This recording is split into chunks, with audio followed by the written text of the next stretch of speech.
Ianya. Contoh, saya pagi-pagi mau dagang jam 7 karena kebetulan ada acara rame-rame.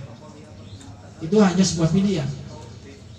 Bisa saja dengan orang anak-anak orang dagang, orang nyontapan maka jam sangat. Ini antara ngoten terjadi tidaknya niko maka kersane Gusti Allah. Gak ada yang bisa menjamin apa yang diinginkan manusia itu terjadi. Suatu saat jenengan tidak selamanya pasti keinginan jam 7 harus dagang. Niku tercapai itu mesti suatu saat tidak. Niku wis alami manusia. Untuk mengingatkan bahwa manusia itu tidak punya kekuatan secara utuh, tidak punya kekuatan secara mutlak. Mutlak kekuatan milik Allah. Karena bahasa Arabnya beda. Manusia laisa lahu quwwatun wala haulun. Kuwatun wa haulun, daya dan kekuatan adalah milik Gusti Allah. Manusia cuma bisa ikhtiar, punya kasab itu ya berusaha untuk melakukan. Kejadian ini kok tidak bisa dipastikan. Ini kok lamun mengembalikan pada Gusti Allah. Ala khair wassalatu wassalamu ala khairi khalqihi Muhammadir rasuli wa abdih. Salawat salam Allah aturaken dumateng Nabi Muhammad sallallahu alaihi wasallam rasuli wa abdih. Selaku utusan Gusti Allah lan kaulane Gusti Allah. Biasanya abduhu wa rasuluh. Kenapa mendahulukan abduhu wa rasuluh? Karena derajat manusia itu yang paling tinggi ketika mampu mengabdikan secara total kepada Gusti Allah Subhanahu wa taala. Jadi anggaran masih nang arepe Gusti Allah, masih merasa durung menjadi budaknya Allah, ya berarti durung mulia, durung sempurna. Kesempurnaan manusia ketika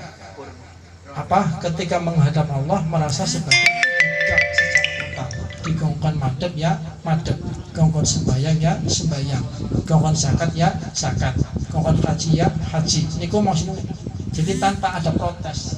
Jadi kepasrahan total marang Gusti Allah tanpa ada apa istilah yang sing grenjel nang ati sing kaya niate separuh-separuh. Jadi membudakkan diri secara total niku baru disebut dengan Abdullah, hambane Gusti Allah.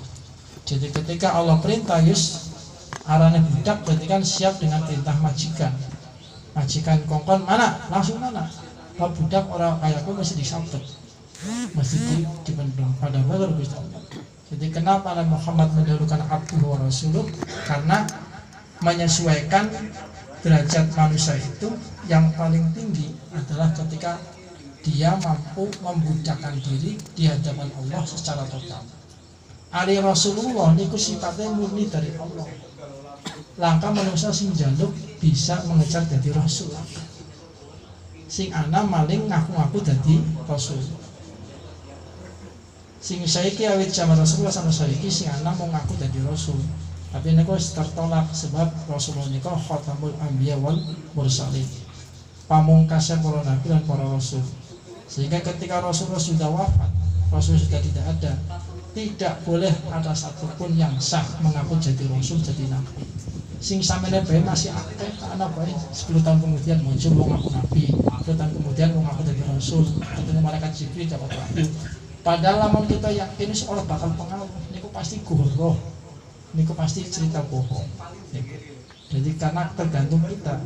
Kalau kita sudah punya dasar bahwa yakin dengan Allah niku mengutus nabi terakhir yaitu Kanjeng Nabi Muhammad, khatamul anbiya wal mursalin, terakhirnya para nabi, para rasul. Berarti sawise malaikat Jibril niku mboten turun ke bumi untuk menyampaikan wahyu. Malaikat Jibril ketika selesai menyampaikan kepada Rasulullah dan Muhammad, itu langsung takon marang Gusti Allah.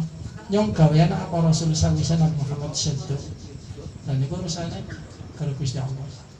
Sampai orang bakal nampani maning lima wahyu kon maring manusia. Tapi paling sifatnya ilham ataupun karomah. Niku lamun Allah terso nembe maringi karomah ataupun ilham. Jadi selangkah mukjizat maring sawise Rasulullah sedo. Kemudian niku khusus kanggo para nabi, para rasul. Wa ala alihi wa sahbihi wa man ba'dah. Wa sahbihi min ba'di. Dan kita aturaken salam dumateng Rasulullah wa alaihi lan sedaya umat. Jadi ali nika maknane keluarga. Tapi ketika disisipkan di dalam sholawat maknane umat. Maksudnya mendoakan sholawat salam nika nyuwun rahmat. Rahmat mulas asih Gusti Allah lan nyuwun pengemis Allah mugi-mugi disampaikan kepada Rasulullah wa alihi dan kepada umatnya Rasulullah sallallahu alaihi wasallam. Jadi jenengan ketika baca sholawat sallallahu alaihi wasallam nika maksudnya ya kepada kita sendiri dan keluarga kita. Jadi sholawat salam nika memang sangat luar biasa. Aja ngarani maca sholawat kue ndongakna Kanjeng Nabi ben Kanjeng Nabi orang manjing neraka niku aja sampai jenenge niku salah total. Jadi yo sholawat manjing Kanjeng Nabi ben Kanjeng Nabi orang manjing neraka niku malah jenengan dosa. Kanjeng Nabi niku wis dijamin maksum. Nah, maksum niku wis terjaga. Ora bakal Nabi niku sampai oleh siksane Gusti Allah niku ora bakal. Niku jaminan Gusti Allah.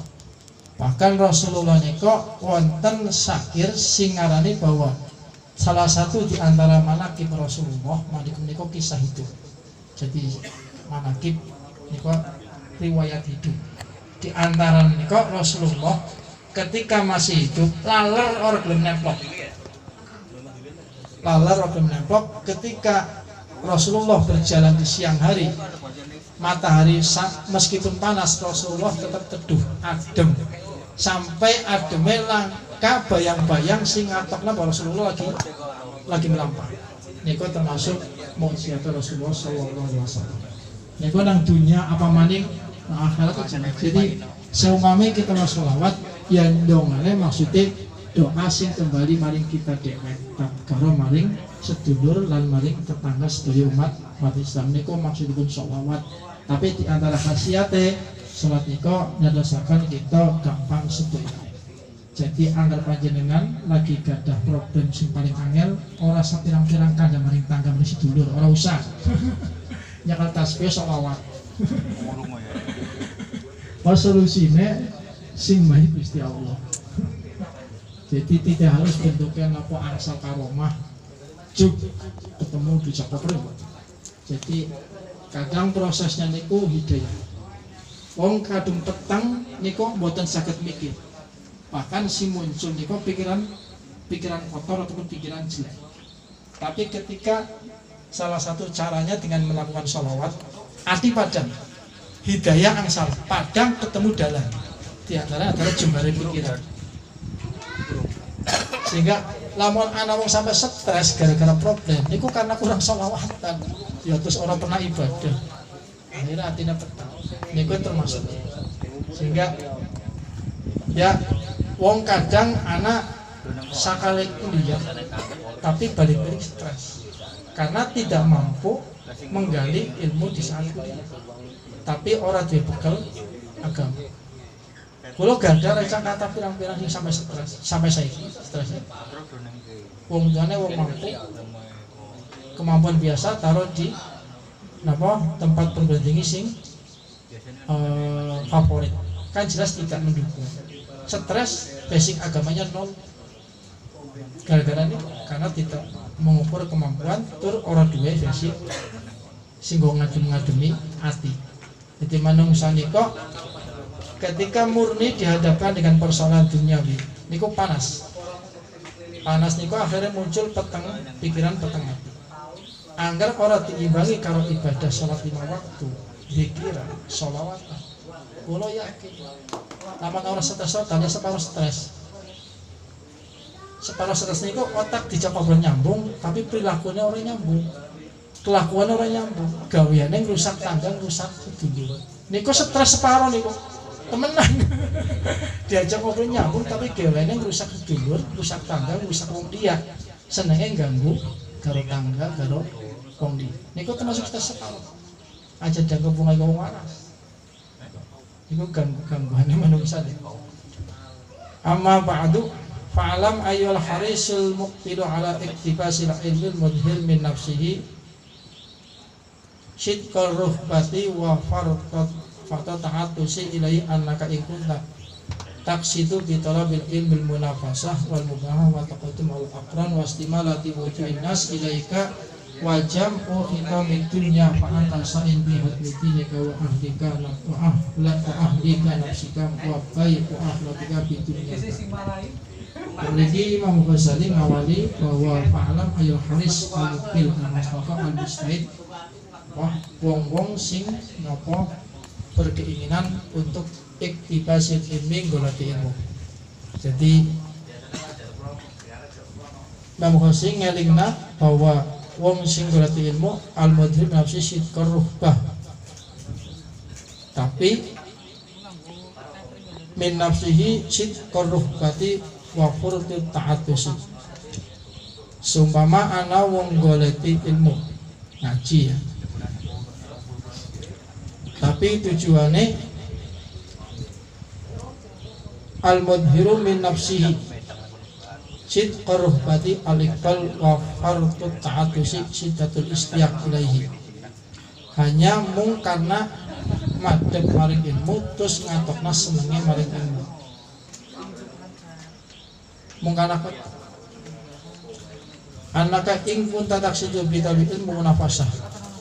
Jadi peringatan wong sing goleti ilmu jika tujuane al munafasah. Munafasah itu eben apa dewek paling dianggap dua ilmu. Eben tujuane waktu ben dewek paling dianggap dua ilmu dewek. Wal mubaha al-iktifar alladhi huwa at-ta'azzum, atau goleti kemuliaan. Goleti eben diarani wong pinter atau wong hebat. Jadi yang goleti ilmu eben nama masyarakat yang diarani wong paling mulia. Sumama wa taqaddumi al-aqran, atau eben yang lebih unggul daripada kanca-kanca. Ini kaitannya kalian lihat. Wastimalati wujuhin nas, atau eben orang-orang itu apa memilih saya. Orang-orang itu tertarik dengan saya karena saya punya ilmu. Jadi goleti ilmu tapi tujuannya ben wong pada tertarik, ben wong pada marek. Istilahnya apa luruh derajat nang arepe menungsa.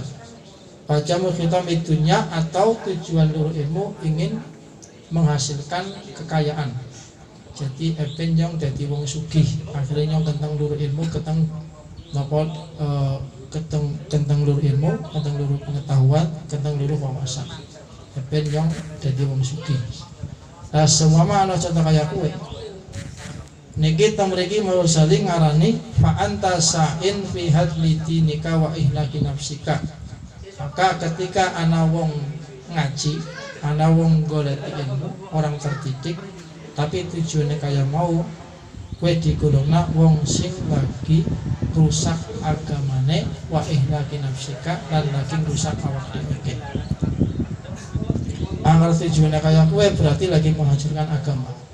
Agama seakan-akan hanya sebagai modal untuk membuat seseorang itu jadi sombong.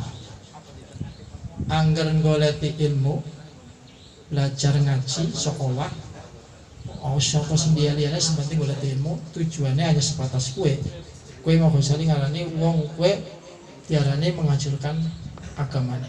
Karena apa? Agama dianggap hanya sebuah nopo istilah barang yang bisa dijual untuk mendapatkan dunia, untuk mendapatkan kehormatan, untuk mendapatkan kemuliaan. Eben dheweke dianggap lebih mulia daripada orang lain. Ini jauh dari agama. Agama itu tidak membedakan antara status manusia hanya karena faktor nopo istilah berbeda. Kemudian agama membedakan dari sisi dunia, itu tidak. Agama itu sama rata. Di antara yang tujuan seperti itu bukan salah satu tujuan agama. Agama tidak untuk menciptakan manusia dikasih ilmu agama kemudian orang itu dijadikan orang yang paling utama di antara orang yang lain. Niku benten arah. Memang satu sisi ketika kita punya seorang yang alim, punya ulama yang besar, kewajiban kita adalah menghormatinya secara baik-baik. Kita bisa berbuat secara sopan, tapi nggak boleh menjadi alat kiai tersebut untuk memperbudak orang lain, untuk memperdayakan orang lain, untuk menjadikan orang lain lebih rendah sehingga harus menghormati saya. Itu enggak. Agama nggak bisa dijual seperti itu. Intinya agama tidak boleh untuk memperbudak orang lain. Ngonten lah tujuan. Nah terus kepriben kepenak kayak aslinya lamun mengerti ilmu.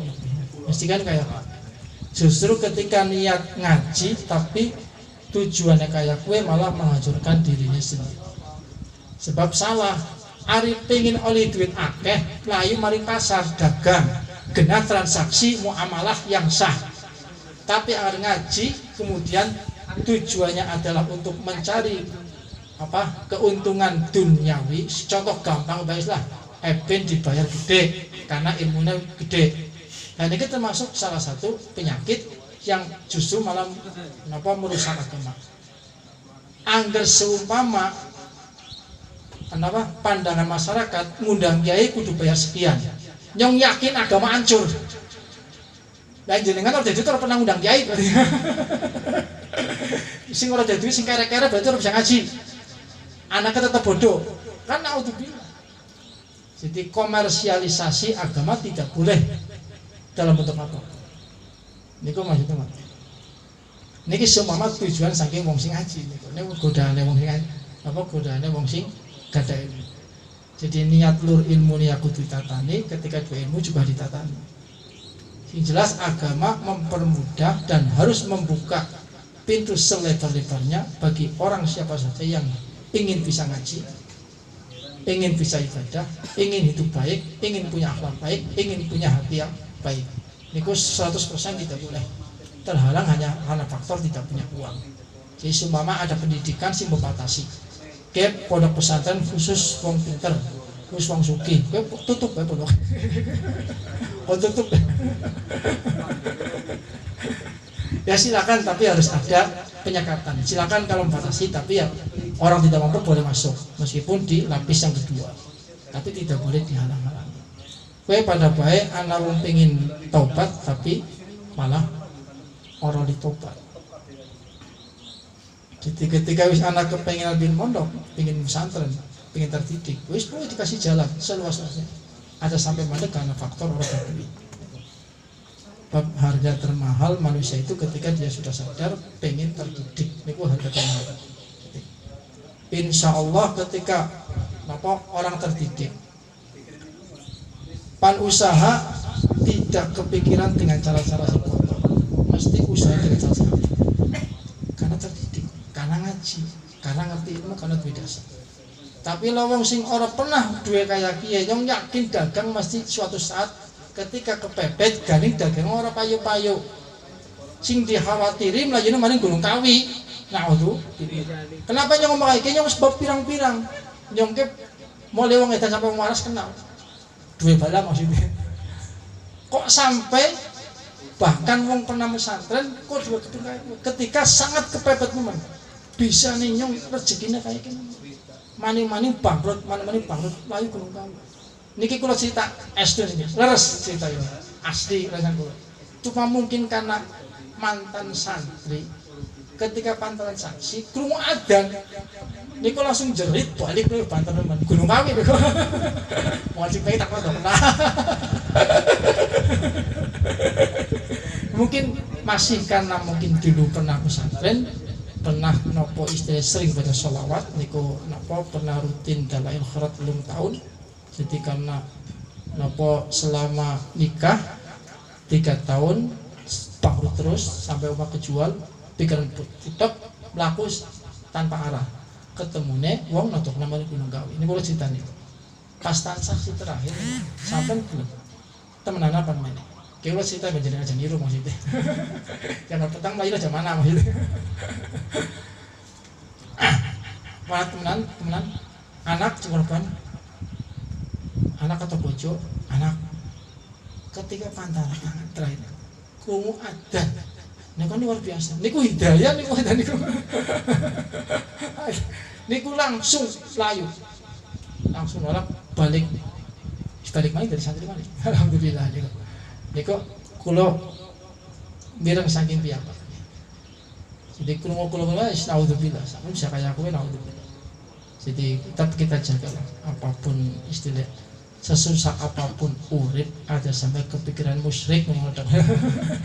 Bisa ngelang urip penting orang kelaparan di Islam. Ben aja kalian goro syukur datang Allah Subhanahu wa taala. Ditung wis lah jenengan. Nyentak ngitung dhewe wis lah. Sumpama esuk ora bisa tuku jajan, tapi wis mangan. Ditung. Nikmat pangeran apa semono tok. Berarti kelalen angger ngaran di Allah nyong mau bisa mangan tok ora bisa jajan atau anak ora bisa jajan. Berarti rezeki nyong sampean. Berarti jenengan kelalen. Ambekane regane pira jenengan? Ditung wis kayak oksigen rumah sakit awit cilik umur apa sejam sampai umur 50 tahun ora pernah. Niku sing dadekna wong ngelawai kalian kalau syukur datang Gusti Allah. Angger gelem nyukuri maring Gusti Allah. Fa id ta'adzana rabbukum la in syakartum la azidannakum wa la in kafartum inna adzabi lasyadid. Jadi resikone wong ora gelem syukur wala ing kafartum niku manane wala in taraktum syukri. Lamun jenengan ninggalna syukur maring Gusti Allah, inna adzabi lasyadid. Siksane nyong Gusti Allah niku sangat pedih. Niku jangan digambarkan siksa akhirat. Ora saat adu si akhirat. Maksudnya ketika nang dunia jenengan pan ditambah susah. Nah, lamun jenengan susah, tapi sama sekali orang kelalen karo Gusti Allah. Jenengan pasti tambah susah. Wong lagi sudah tambah susah, ora karo susah. Ini akhirat pikir ketang. Jadi inna adzabi lasyadid aja diartikna mun akhiratnya disiksa. Wis karuan ketang. Nang dunia bae terbukti bahwa niki lagi ayat Quran lagi nggo apa menunjuk jadi petunjuke wong sing lagi urip nang dunia dudu urip nang akhirat. Akhiratan niku yaumul jaza. Jadi dudu yaumul amal tapi yaumul jaza. Dinane wong nerima balasan saking Gusti Allah. Nang napa arep pan kanda amal niku teng alam dunia. Jadi sehingga wala in kafartum inna adzabi lasyadid ay wala in napa taraktum syukri lamun sampean ora gelem syukur maring Allah wis ngancam inna adzabi lasyadid siksanya sangat pedih. Maksudnya ketika susah tapi ora gelem syukur maring Allah ditambah susah. Ditambah susah ini kok sakale duit tapi pusing niku maksudnya adzabi lasyadid. Lamun siksa biasa jenengan ada duit pusing. Tapi jenengan duit pusing niku adzabi lasyadid niku. Berarti siksa yang sangat pedih. Kan aneh. Duitnya akeh pusing. Wong mana-mana udah duit pengen duit. Lagi ada duit pusing.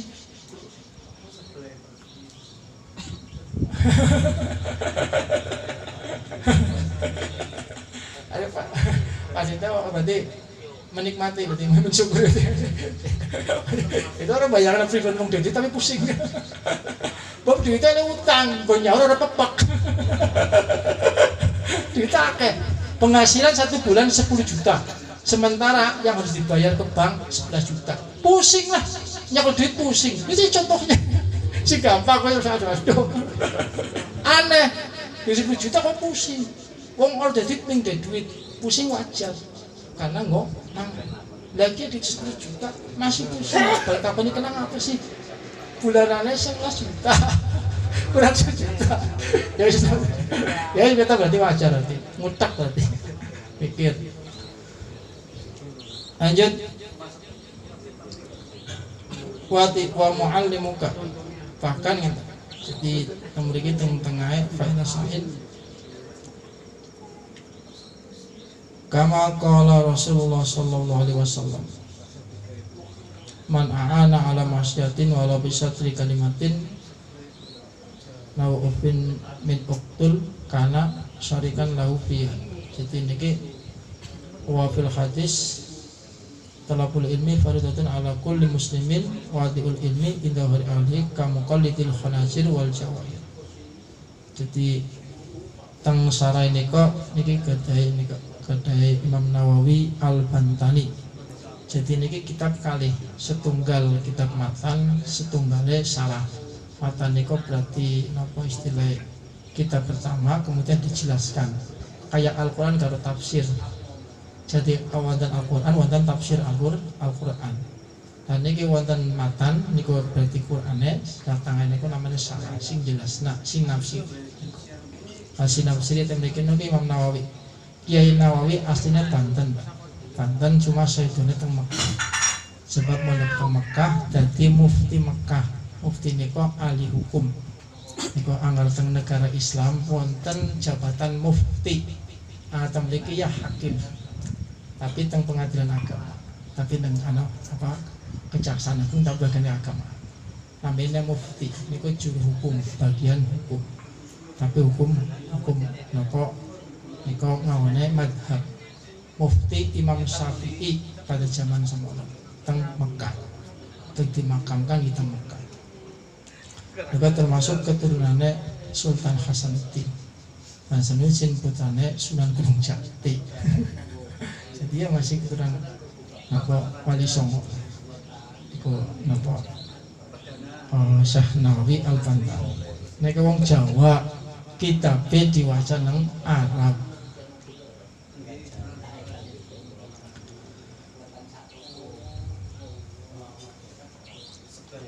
Mereka wa ing kanat niyatuka wa qastuka bainaka bainallahi min talab ilmi al-hidayah. Jadi terus kokone kepriben are wong ngaji, are wong ngerti.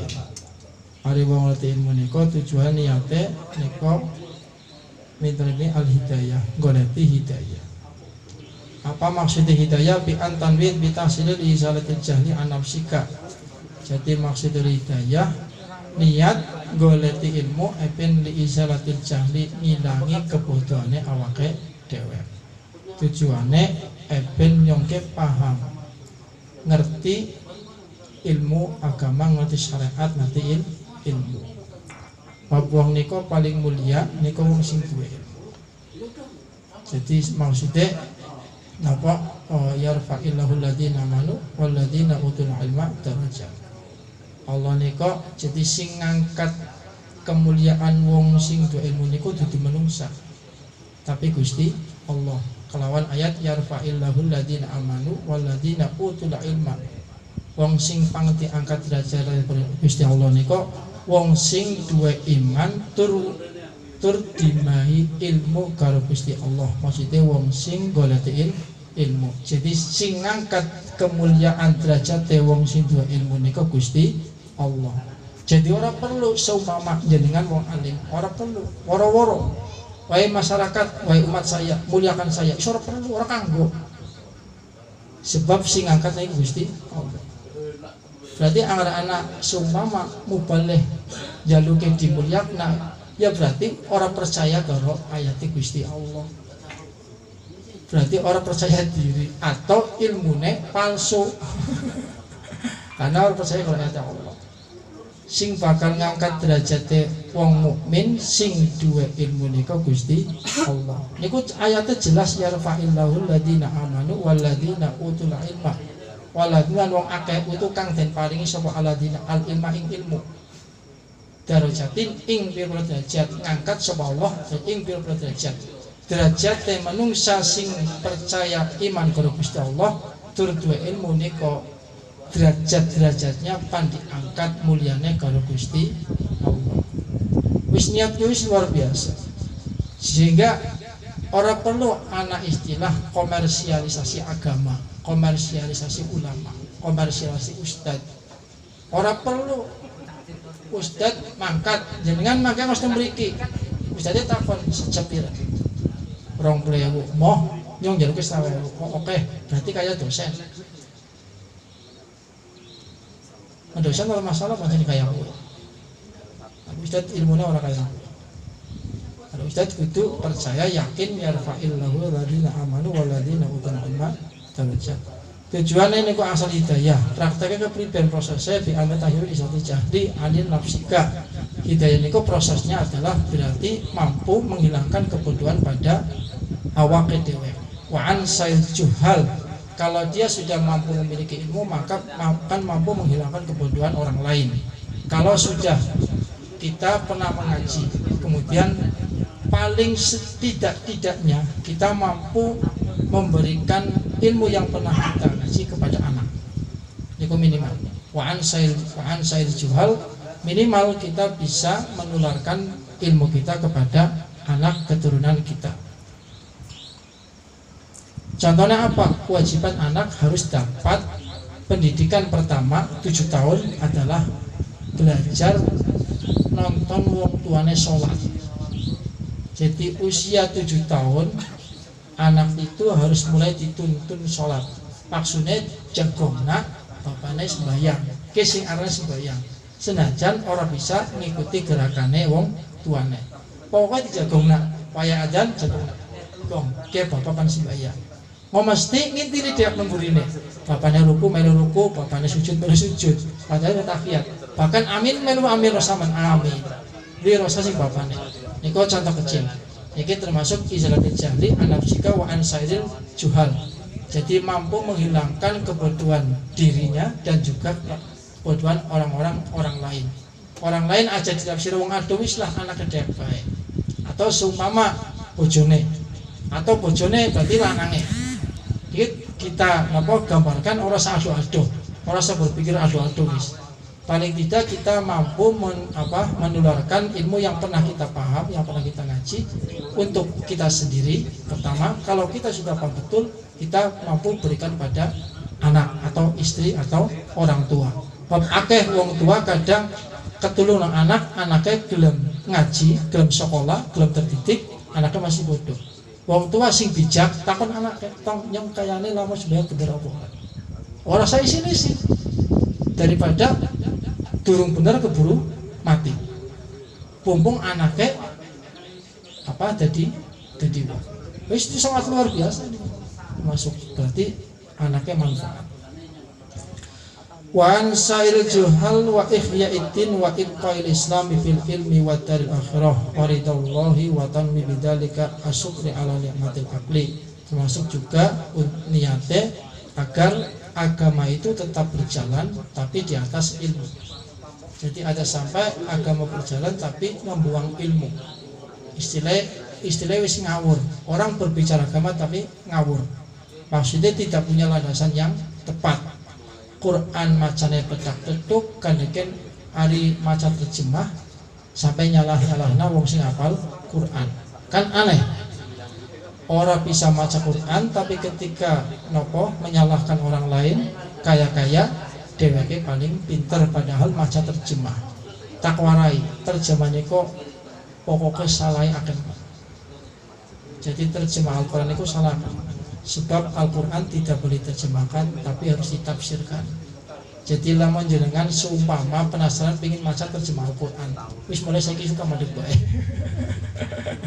Niku pasti akeh salah. Sebab Al-Quran itu tidak bisa diterjemahkan tapi dijelaskan melalui ilmu tafsir. Ilmu tafsir muncul tafsir. Jadi ilmu tafsir ini kok ilmu singgo membongkar rahasia makna dalam Al-Quran. Tidak cukup menggunakan grammar ilmu bahasa, tidak cukup. Tapi harus tahu nuzul, tahu sebab turunnya ayat Al-Quran, tahu keadaan lingkungan pada saat itu, tahu ilmu tata bahasa, tahu ilmu sastra bahasa. Jadi orang cukup ngerti ini alif lam mim dzalikal kitabul la raiba fihi hudal lil muttaqin. Dzalikal kitabul maqala kitab. Hudal la raiba fihi. Orang-orang raku maksud fihi dalam dzalikal kitab. Dalam kitab mayune maling di Al-Quran apa Zabur apa Taurat apa Injil. Jadi kitab Allah nika wonten sekawan sing harus dipercaya kanggo wong Islam. Zabur, Taurat, Injil, Al-Quran. Laman sumama dzalik kitabu. Orang apa dzalik Al-Quranu. Mestinya bisa disalahartikan orang sebelah itu yang berbeda agama. Kitab itu masih umum, bisa Zabur, bisa Taurat, bisa Injil. Mestinya kan wonten. Kalau tidak tahu asbabun nuzul ayat tersebut. La raiba fihi hudal lil muttaqin.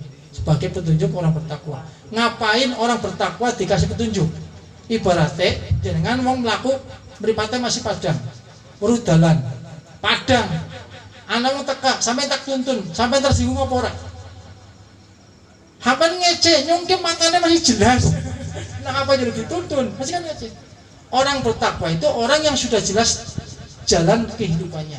Kenapa Al-Quran hudal muttaqin? Nah kan perlu keterangan, ini kan tafsir, ini studi bahasanya saya kira bahasa. Ini salah satu contohnya. Kenapa Quran tidak bisa diterjemahkan? Karena itu diantaranya. Kita mengartikan hudal muttaqin secara teks, jadi tulisan hudan petunjuk, takin wong kang takwa. Mesine imtithal awamir wasdabun nawahi. Orang yang mampu melakukan perintah Allah dan mampu mencegah larangan Gusti Allah. Orang yang mampu kerja seperti itu wong sing padang, wong sing mripate jelas. Wong melakukan. Kenapa anak ujuk-ujuk sampai tak kultun? Mesti jenengan dan sampai sampai ngece. Nyung kena mampet masih padang, wayahe awan-awan, dalan ya buruk sampai bisa nyimpan untung. Mestine tuntun go wong sing picek. Kan nonton. Dan niku contoh. Niku sing bedah maknane niku ilmu tafsir. Wa dal akhirati waridallahi ta'ala. Tujuan gonggoreti ridane Gusti Allah, ridho sebab ilmu nika faridatun ala kulli muslimin, wajib bagi setiap wong muslim. Wajib nika muslim. Sehingga ridhone Gusti Allah nika lamun wong nika napa mlebet Islam dados muslim tur goleti ilmu syariat Gusti Allah niku nembe Allah asari ridho. Berarti ketika goleti ilmu ngaji melu ngrungokna melu belajar niku tujuane ya diantaranya sing tulus ridho Allah goleti ridhone Gusti Allah sebab goleti ilmu syariat niku perintah Gusti Allah. Watani bidzalika syukra ala nikmatil akli, di samping niat untuk mensyukuri nikmat akal, wa nikmati sihatil badan, mensyukuri nikmatnya akal karo mensyukuri nikmatnya waras. Jenengan agar mboten sehat orang mungkin dugi mriki. Jadi pumpung mriki sehat senajan napa istilah mung saulan sepisan, tapi niat tergantung niatnya. Lama niatnya lah bokat kecelakannya metu nyong oleh duit, wes betul itu tok orang oleh ilmunya. Jadi bedanya niatnya kok ngonten. Jadi karena niat dapat pahala, karena tidak niat tidak dapat pahala. Jenengan sami dugi mriki kali kula. Jenengan nyong tah arisan karena anak ngaji ini pun melu tekan. Dan nyong tapan mangkat bokat kecelakannya metu nyong lumayan oleh duit. Ngantuk-ngantuk bapak tak paksa. Kan termasuk awak lagi sehat, tapi niatnya pomong lagi sehat, termasuk awak sehat itu digunakan untuk hal-hal sing baik. Niku termasuk salah satu mensyukuri nikmat Allah sing berupa nikmat waras, nikmat sehat. Nah, wong sehat dipaksa kayak wong priang ini jenengan masih ora gendeng. Contoh gampangnya jenengan ngerasa sehat, tapi kongkon dokter vaksin disit, swab disit, anggar pemerintah orang keras, jenengan masih ngelawan. Sampean nyong set bisa di swab, tapi karena peraturan pemerintah nasional jenengan wedine dudu karena kue, tapi karena aturan pemerintah nasional. Wong sehat digongkon suntik, wong sehat sampai tak suntik cacar, bisa nih. Wong sehat, kok tak suntik mesti yang protes. Suntik kue kanggo wong sing mengidap penyakit, sini ya. Jadi karena mensyukur nikmat Allah ya termasuk kesehatan awak, sehingga digunakan untuk diantaranya madosi hal-hal yang bermanfaat. Itu nama dari riwayat Allah alam. Mantan mawon juga kalau ini kok guys orang bisa ceramah, orang bisa ngomong bisanya kayak gitu. Mungkin wonten manfaatnya. Jadi awal niki kulo menyampaikan saking Sali intine monggo seumpami sing bedakna niku mung niat. Jadi pada baik wong teka marani tempat majlis apa ya teka maring pengajian pada baik tekane, tapi hasilnya beda-beda karena bedanya ini niat. Zaman sahabat Rasulullah ngajak hijrah maring Madinah. Rasulullah sampai ngendika wong hijrah kue tergantung niatnya. Pamangkat hijatul dunya yusibuha. Anggar hijrah karena tujuannya eben oli harta jarahan akeh ya bakal oli. Anggar niatnya karena pernah anak kenalan wong wadon ya oli. Karena niatnya tapi oli sama rata. angan niate kana akhirat oleh musibah oleh akhirat oleh lolorone karena ngikuti Rasulullah sallallahu alaihi wasallam. Jadi tergantung likulli imri'in ma nawa. Bedane angger wong sing ora pernah krungu ngaji bahwa niat itu penting, mesti ora bakal duwe niat. Niku pentingnya niat sehingga awal niki dielingna kali Imam Ghazali tata terdisit seumpama panekane pengajian apa baik niatana niat sing apik sehingga oleh hidayah Gusti Allah dadi padang sekabiane jembar sekabiane. Sing paling penting otak waras, hati sehat. Niku wong otak sehat bisa melakukan apa saja. Wong tapi otak ora sehat, awak sehat ora bisa melakukan apa-apa. Otaknya stres, awak sehat, orang mungkin bisa melakukan apa-apa sing bermanfaat. Jenengan pan usaha, otaknya stres, awak sehat, orang mungkin ana wong tuku, bahkan ana wong nipu, tak tuku kayak juta 500 diborong kabeh tampani, karena apa? Otaknya ora sehat, awak sehat. Tapi otak sehat, awak ora sehat bisa menghasilkan akeh karya-karya yang muncul dari orang yang fisiknya lemah, bahkan cacat, tapi otaknya jenius, bisa menghasilkan karya bermanfaat. Ini beda najis. Penting yang paling utama adalah menjaga biar hati dan otak tetap sehat. Niku sing liyane wong ngintil, duit yang ngintil insyaallah. Awalnya niku jadi niku ben kita syukur datang sedaya nikmatipun Gusti Allah, terutama nikmat akal. Nikmat akal niku sehat otak, sehat hati niku sehingga bisa difungsikan untuk hal yang baik. Kemudian harus daya bapak-bapak, pade-pade ini harus derek sedaya mawon pilih wonten matur ingkang awon wonten tepat napa ya kasar lah. Wong kula asli wong Brebes mung dadi wong Solo jadi kasar ya pantes. Yen pengampunan ingkang kathah. Mugi-mugi wonten manfaate khususnya kagem kula piyambak. Langkung-langkung mugi-mugi nggih ulatang panjenengan sehingga kita dados umat Kanjeng Nabi sing terus rasa harus wonten apa perbaikan setiap hari. Dan niku sing dadosna kita padang atine niku ngerasa ada kekurangan sehingga harus disempurnakan setiap hari. Istilahnya hasibu anfusakum qabla an tuhsabu, menghisab diri, mengevaluasi diri, napa ngitung diri. Assalamualaikum warahmatullahi wabarakatuh.